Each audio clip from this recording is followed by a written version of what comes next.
ፍጠረው። በወረዳ ውስጥ እስላምና ክርስቲያን በፍቅር በጋራ እንዲኖሩ አድርግ። አማራና ኦሮሞ በጋራ እንዲኖሩ አድርግ።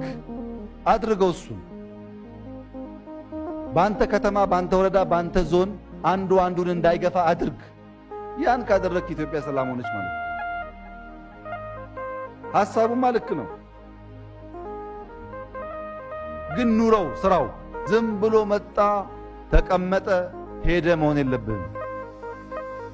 ዝም ብሎ መጥቶ ተቀምጦ መሄድ ሲዝንን ጊዜን ማባከን ነው፣ ዌልዝ ማባከን ነው። ስራበት፣ ባለህበት ቦታ ስራ። ስትሄድ ታሪክ ማለት ቀሪ ስም ነው። አቶ እንትና በነበሩ ጊዜ የሚባል ነው።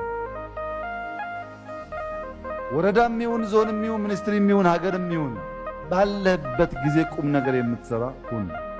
ያንን ካደረክ ማንም ቢያሽካካ በታሪክ መነጽር ቦታን አታጣው።